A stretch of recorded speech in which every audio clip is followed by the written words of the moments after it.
কন্যা রাশির উপর 2025 সালে 9টা গ্রহের কী পরিস্থিতি থাকবে, কন্যা রাশির কর্মক্ষেত্র, আর্থিক অবস্থা, বিদেশ যাত্রা, শিক্ষা ও সন্তান তথা স্বাস্থ্য কেমন যাবে সেটা নিয়ে আলোচনা করব। নমস্কার দর্শক বন্ধুরা, জ্যোতিষ বর্ণনা চ্যানেলে আপনাদের সকলকে স্বাগত। কন্যা রাশির জাতক ও জাতিকাদের 2025 সালের আগাম শুভেচ্ছা জানাই। 2025 কন্যা রাশির কেমন যাবে, এই ফলাফল আপনারা কন্যা রাশি ও লগ্ন যাদের তাদের দুজনের ক্ষেত্রেই প্রযোজ্য হবে। এই ফলাফল 2025 সালের কোন কোন সময় সফলতা অর্জন করবেন, উন্নতির চরম সীমায় যাবেন তা জানাবো। আপনি চাকরি করুন বা ব্যবসা বা অন্য কোনো পেশায় যুক্ত থাকুন না কেন, কোন সময় কর্মক্ষেত্রে আপনি শুভ ফল পাবেন তা জানাবো। এই ফলাফল 2025-এ গোচরের উপর নির্ণয় করা হয়েছে। আপনাদের অবগতির জন্য জানিয়ে রাখি, চন্দ্র, সূর্য, বুধ, শুক্র, মঙ্গল এ সমস্ত গ্রহ খুব তাড়াতাড়ি স্থান পরিবর্তন করে। যেখানে বৃহস্পতি, রাহু, কেতু, শনি এরা দীর্ঘ সময় ধরে একই রাশিতে সঞ্চালন করে।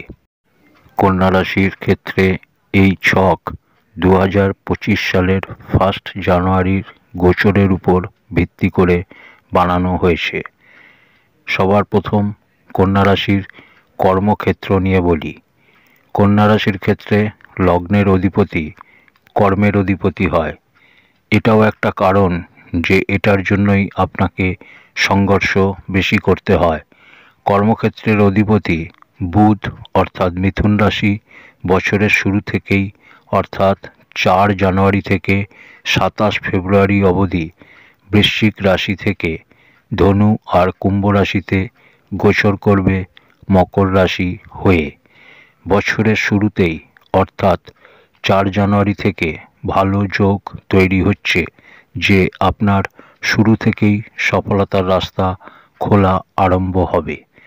বছরের শুরু থেকেই নতুন চাকরি ও ব্যবসার যোগ বৃদ্ধি পেতে দেখা যাচ্ছে। আপনার সুনাম বৃদ্ধি পেতে দেখা যাচ্ছে। 27 ফেব্রুয়ারির পর আপনার জীবন গতানুগতিকভাবে চলতে থাকবে। এরপর পরিবর্তন শুরু হবে আপনার 14 মের পর থেকে, যখন বৃহস্পতি, যাকে জ্যোতিষশাস্ত্রে সবথেকে শুভ গ্রহ মানা হয়, স্থান পরিবর্তন করে বৃষ রাশি থেকে মিথুন রাশিতে গোচর করা শুরু করবে। মিথুন রাশি আপনার দশম ঘর, যা আপনার কর্মক্ষেত্রের ঘর। বৃহস্পতি আপনার কুণ্ডলিতে চতুর্থ ঘর ছাড়া সপ্তম ঘরেরও অধিপতি হন। অর্থাৎ 14 মের পর আপনার নতুন চাকরির যোগ বৃদ্ধি পাবে, ব্যবসার বৃদ্ধি হবে। যাদের ব্যবসা বন্ধ হয়ে গিয়েছিল বা বন্ধ হবার মতো পরিস্থিতি তৈরি হয়েছিল, তাদের ব্যবসা আবার শুরু হবে। যারা চাকরি ও ব্যবসায় পরিবর্তন চাইছিলেন, তাদেরও জবরদস্ত পরিবর্তনের যোগ তৈরি হবে। আপনার নাম, যশ, পদ প্রতিষ্ঠা বৃদ্ধি পাবে। এছাড়াও আর একটা বড় পরিবর্তন হচ্ছে 30 মে রাহু স্থান পরিবর্তন করে সপ্তম ঘর মীন রাশিকে ছেড়ে ষষ্ঠ ঘর কুম্ভ রাশিতে প্রবেশ করবে। ষষ্ঠ ঘর থেকে রাহুর পঞ্চম দৃষ্টি পড়বে আপনার দশম ঘর বা কর্মক্ষেত্রে ও নবম দৃষ্টি পড়বে আপনার দ্বিতীয় ঘর বা ধনভাবে। চাকরি, পেশা বা ব্যবসা যে কোনো ক্ষেত্রেই আপনার জবরদস্ত সফলতা আসবে। যারা আপনার কার্যক্ষেত্রে প্রত্যেকটা বিষয় আপনাকে বাধার সম্মুখীন করাচ্ছিল, যারা আপনার কর্মক্ষেত্রে আপনাকে বদনাম করছিল, অপমান করছিল, এ সমস্ত বিষয়গুলো সমাপ্ত হবে 30 মের পর। প্রত্যেকটা ক্ষেত্রে আপনি সফলতা প্রাপ্ত করবেন। কার্যক্ষেত্রে আপনার গতি বাড়বে, তাই একটু ধৈর্য ধরে চলতে হবে আপনাকে। এরপর 23 মে থেকে 22 জুন অবধি সময়, যদিও এটা 1 মাসের সময়, এই সময়ে বুধ আপনাকে জবরদস্ত লাভবান বানাবে। যারা চাকরি পাচ্ছিলেন না তাদের চাকরির সম্ভাবনা তৈরি হবে এই সময়। এবার বলি কন্যা রাশির অর্থনৈতিক অবস্থা বা ইনকাম কেমন হবে 2025 সালে। কন্যা রাশিতে শুক্র ধন ভাবের অধিপতি হয় ও চন্দ্রমা আয় ঘরের অধিপতি হয়। 26 জানুয়ারি থেকে 31 মে অবধি সময় শুক্র আপনার কুণ্ডলিতে ভালো অবস্থাতে থাকছে। 26 জানুয়ারি থেকে আপনার জীবনে ইনকামের সোর্স বাড়তে শুরু করবে। মানুষের সাথে যোগাযোগ ভালো তৈরি হবে। কোথাও পয়সা ফেঁসে থাকলে তা উদ্ধার হবে। অংশীদারি কারবারেতেও লাভ হবে। এরপর 14 মে বৃহস্পতি স্থান পরিবর্তন করে আপনার কর্মক্ষেত্রে এলে সেখান থেকে পঞ্চম দৃষ্টিতে তুলা রাশি অর্থাৎ আপনার ধনভাবকে বা দ্বিতীয় ঘরকে দেখবে। একটা ইনকাম হয় যা আপনার স্যালারি থেকে হয়, আর একটা ইনকাম হয় হঠাৎ প্রাপ্তি। 14 মের পর আপনার এই ইনকামের ক্ষেত্রে হঠাৎ প্রাপ্তির যোগ তৈরি হবে। এছাড়াও রাহু আপনার 30 মে অবধি আয় ঘরকে দৃষ্টি দেবে, অর্থাৎ বছরের শুরু থেকে 30 মে অবধি রাহু আয় ঘরকে দেখার ফলে আপনার ইনকামের রাস্তা প্রশস্ত থাকবে। এবার বলি বিদেশ যাত্রা নিয়ে। কন্যা রাশির ক্ষেত্রে 2025-এ কর্মক্ষেত্রে বড় গ্রহদের সাপোর্ট পাওয়া যাচ্ছে। 29 মার্চ শনিদেব রাশি পরিবর্তন করে আপনার সপ্তম ঘরে অর্থাৎ মীন রাশিতে যাবে, আর শনিদেবের তৃতীয় দৃষ্টি আপনার ভাগ্যস্থানে পড়বে।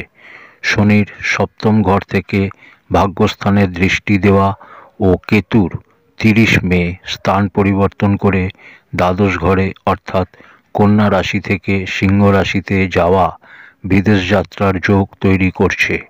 বিদেশ যাওয়ার ক্ষেত্রে কেতু আপনাকে পুরোপুরি সাপোর্ট করবে। যাদের পাসপোর্ট ভিসা নিয়ে বা কোনো আইনি জটিলতা ছিল বা অর্থনৈতিক সমস্যা ছিল, সেই বাধাগুলো কাটিয়ে 30 মের পর আপনার বিদেশ যাত্রার যোগ শুরু হচ্ছে। তাই এই ব্যাপারে একটু ধৈর্য আপনাকে ধরতে হবে। এবার বলি কন্যা রাশির দাম্পত্য জীবন নিয়ে। বিগত 1.5 বছর ধরে রাহু আপনার সপ্তম ঘরে বিরাজমান থেকে বিবাহিত জীবনকে কমজোর বানিয়েছে।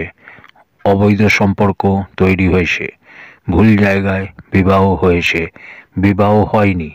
কিন্তু 2025-এ দেবগুরু বৃহস্পতি 14 মে কর্মক্ষেত্রে গেলে পঞ্চম দৃষ্টিতে দ্বিতীয় ঘরকে দেখবে, ফলে আপনার বিবাহিত জীবন ধীরে ধীরে ঠিক হওয়া শুরু হবে। 26 মে থেকে 31 জানুয়ারি অবধি সময় যাদের বিবাহ হচ্ছিল না তাদের বিবাহ হবার যোগ তৈরি হবে। সপ্তম ঘরে উচ্চের শুক্র থাকবে, আর 30 মে রাহু স্থান পরিবর্তন করে ষষ্ঠ ঘরে যাবে। এই সময় থেকে আপনার বিবাহিত জীবনের সমস্ত সমস্যা মেটা শুরু হয়ে যাবে। এবার বলি সম্পত্তি নিয়ে। 29 মার্চ শনিদেব স্থান পরিবর্তন করলে শনিদেবের দশম দৃষ্টি আপনার চতুর্থ ঘরে পড়বে। কন্যা লগ্ন বা রাশিতে শনিদেব পঞ্চম ও ষষ্ঠ ঘরের অধিপতি হন। 29 মার্চের পর আপনি জমি, বাড়ি, গাড়ির সুখ প্রাপ্ত করা শুরু করবেন। আর 14 মের পর দেবগুরু বৃহস্পতি কর্মক্ষেত্রে এলে বা দশম ঘরে এলে সপ্তম দৃষ্টিতে চতুর্থ ঘর বা নিজের ঘরকেই দৃষ্টি দেবে। ফলে এই সময়কালে আপনার সম্পত্তির যোগ আরও প্রবল তৈরি হবে। এই সময়কালে আপনি মাতা ও পিতার কাছ থেকে লাভবান হবেন। মাতা ও পিতার স্বাস্থ্যের উন্নতির যোগ এই সময় তৈরি হবে। এবার বলি শিক্ষা, সন্তান ও প্রেম সম্বন্ধ নিয়ে। আপনার কুণ্ডলিতে শিক্ষা ও সন্তানের অধিপতি হন শনিদেব। 29 মার্চ অবধি শনিদেব নিজের রাশিতেই বিরাজমান থাকছেন। তারপর স্থান পরিবর্তন করে সপ্তম ঘর অর্থাৎ কেন্দ্রে গেলে কেন্দ্র ত্রিকোণ রাজযোগ নির্মাণ করবে। 29 মার্চ অবধি শিক্ষা ও সন্তান আপনার সামান্য পরিস্থিতি থাকবে, কিন্তু 29 মার্চের পর যখন কেন্দ্র ত্রিকোণ রাজযোগ নির্মাণ হবে তখন যে কোনো ধরনের ইন্টারভিউ হোক বা চাকরি, তাতে আপনি সফলতা প্রাপ্ত করবেন। সন্তান হবার সম্ভাবনাও তৈরি হবে। সন্তানের সাথে মতভেদের পরিস্থিতি থাকলে তা মিটে যাবে। সন্তানের বিবাহ নিয়ে সমস্যা দূর হবে। এরপর 14 মের পর পরিস্থিতি আরও ভালো হবে, কারণ বৃহস্পতির নীচ দৃষ্টি এতদিন পঞ্চম ঘরে পড়ছিল। কন্যা রাশিতে বৃহস্পতির উপর কেন্দ্রাধিপতি দোষ থাকে, তাই বললাম 14 মের পর পরিস্থিতি ভালো হবে। আর 30 মের পর কেতুর পঞ্চম দৃষ্টিও পরিবর্তন হবে স্থান পরিবর্তনের ফলে। এবার বলি স্বাস্থ্য নিয়ে।